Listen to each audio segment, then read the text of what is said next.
বাঁশখালী ৭ নং সরল ইউনিয়নের একমাত্র সামাজিক ও রাজনৈতিক ও সেবামূলক সংগঠন প্রবাসী মানব কল্যাণ ফাউন্ডেশনের ৫ম প্রতিষ্ঠা বার্ষিকী উপলক্ষে আলোচনা সভা ও দোয়া মাহফিল মিজরিতলা ইসলামিয়া হাকিমিয়া সিনিয়র মাদ্রাসায় দুপুর ১২টায় অনুষ্ঠিত হয়। সংগঠনের সিনিয়র সহ-সভাপতি মোহাম্মদ হোসেনের সভাপতিত্বে ও এইচ.এম. ইদ্রিস এবং এইচ.এম. আব্দুল গনির সঞ্চালনায় অনুষ্ঠানের প্রধান মেহমান হিসেবে উপস্থিত ছিলেন চট্টগ্রাম দক্ষিণ জেলা বিএনপির ১ নং যুগ্ম আহ্বায়ক মিশকাতুল ইসলাম পাপ্পা। প্রধান বক্তা হিসেবে উপস্থিত ছিলেন বাংলাদেশ জামাত ইসলামী চট্টগ্রাম দক্ষিণ জেলার অ্যাসিস্ট্যান্ট সেক্রেটারি হযরত মাওলানা ইসহাক হুজুর বারাকাল্লাহু ফি হায়াতিহির বড় সাহেবজাদা অধ্যক্ষ মাওলানা জহিরুল ইসলাম।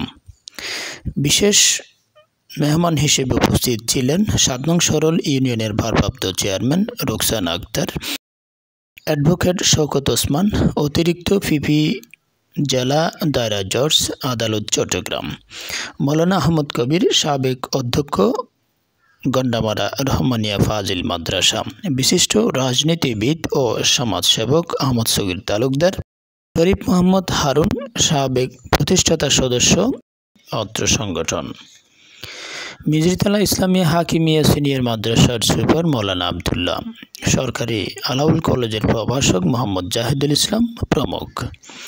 এ সময় অনুষ্ঠানে আমন্ত্রিত অতিথি প্রবাসী মানব কল্যাণ ফাউন্ডেশনের সদস্যদের সম্মাননা স্মারক প্রদান করা হয়।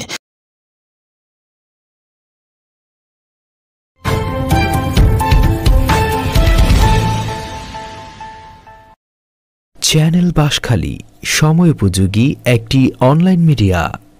প্রবাসী যারা আমাদের রেমিটেন্স যোদ্ধা, এটি একটি অনেক তাৎপর্যপূর্ণ একটি শব্দ বলবো, যেটি আমাদের মনের মধ্যে একটি আবেগের স্থান।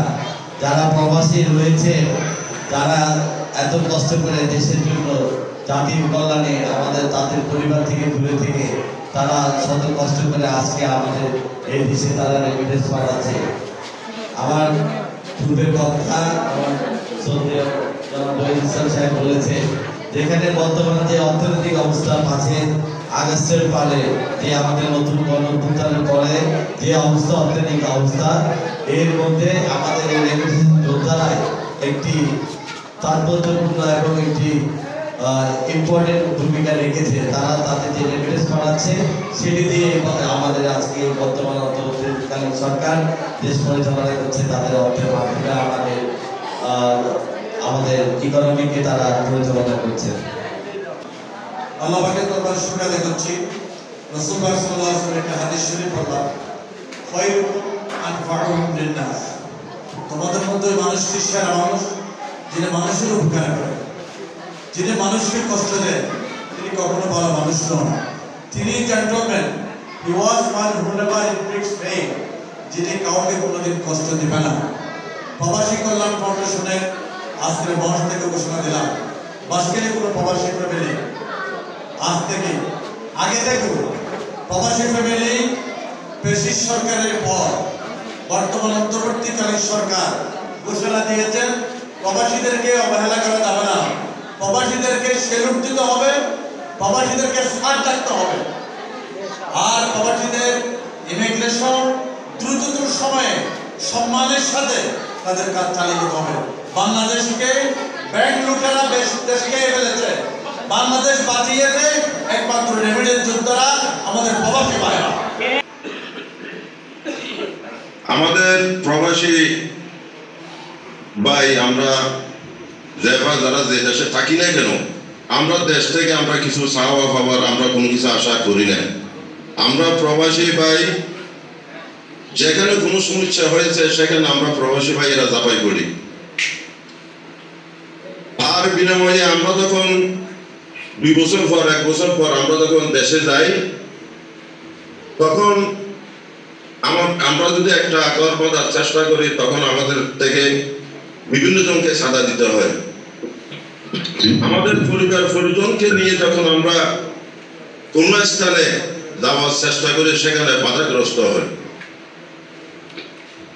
আমরা এখানে থাকলেও আমাদেরকে আজনবী বলে, অর্থাৎ আমরা বহিরাগত লোক। আর আমরা যখন দেশে যাই সেখানেও আমাদেরকে সবাই বলে বিদেশি। এবং আমাদের বর্তমান প্রধান মেহমান এবং প্রধান বক্তা এবং 7 নম্বর সরল ইউনিয়নের রত্ন এবং গর্ব অনেক ব্যক্তি উপস্থিত আছেন। আমি আপনারা সকলের প্রতি আমার একটা অনুরোধ থাকবে, আমরা আপনাদের কাছে সহযোগিতা চাই। এটা আমরা কোনো আপনাদের কাছ থেকে রোড ঘর বাড়ি কিছু চাই না, আমরা শুধু আপনাদের কাছ থেকে সহযোগিতা চাই। এটা আমরা নিরাপদে যেহেতু চলাফেরা করতে পারি। তখন হঠাৎ একদিন আমি আমার ব্যবসা প্রতিষ্ঠানে ফেসবুক করে দেখতেছি আমাদের এলাকার কিছু বিত্তবান লোকও কিন্তু ত্রাণ নিয়ে যাচ্ছে। তখন আমার মাথায় আসলো একটা ফেসবুকে স্ট্যাটাস দিয়ে প্রবাসীদের কাছ থেকে কিছু ত্রাণ সহায়তা করে আমি আমার ইউনিয়নের পাশে দাঁড়াবো। তখন আমি ফেসবুকে স্ট্যাটাস দেওয়ার পর অনেকে আমাকে উৎসাহ দিছে, অনেকে আবার আমাকে এসব কাজে না জড়ানোর জন্য বাধা দিছে, নিষেধ করছে। ভাই, এই যুগে এগুলো করলে আপনাকে অনেকেই উৎসাহ দিবে এবং অনেকে পিছনে নিন্দা করবে। কারণ আমাদের এই যুগ হলো কিয়ামতের যুগ, ভালো কাজ দেখলে অনেকের কিন্তু গা চুলকায়, জ্বলে।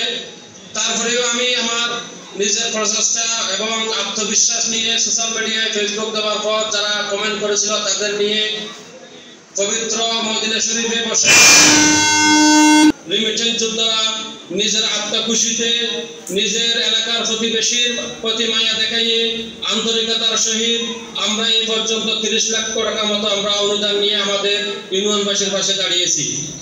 সদস্য আছে, ওরা এখানে আসে অনেক হয়রানি হয়, দেশে আসে অনেক হয়রানি হয়, শিকার হয়, ওদেরকে দেখভাল করার জন্য আমি আরো আশা রাখবো ওদের কাছে আমাদের এই রাস্তাঘাট সহ বিভিন্ন সামাজিক অনুষ্ঠান ও অসমের এখন নষ্ট হয়ে যাচ্ছে।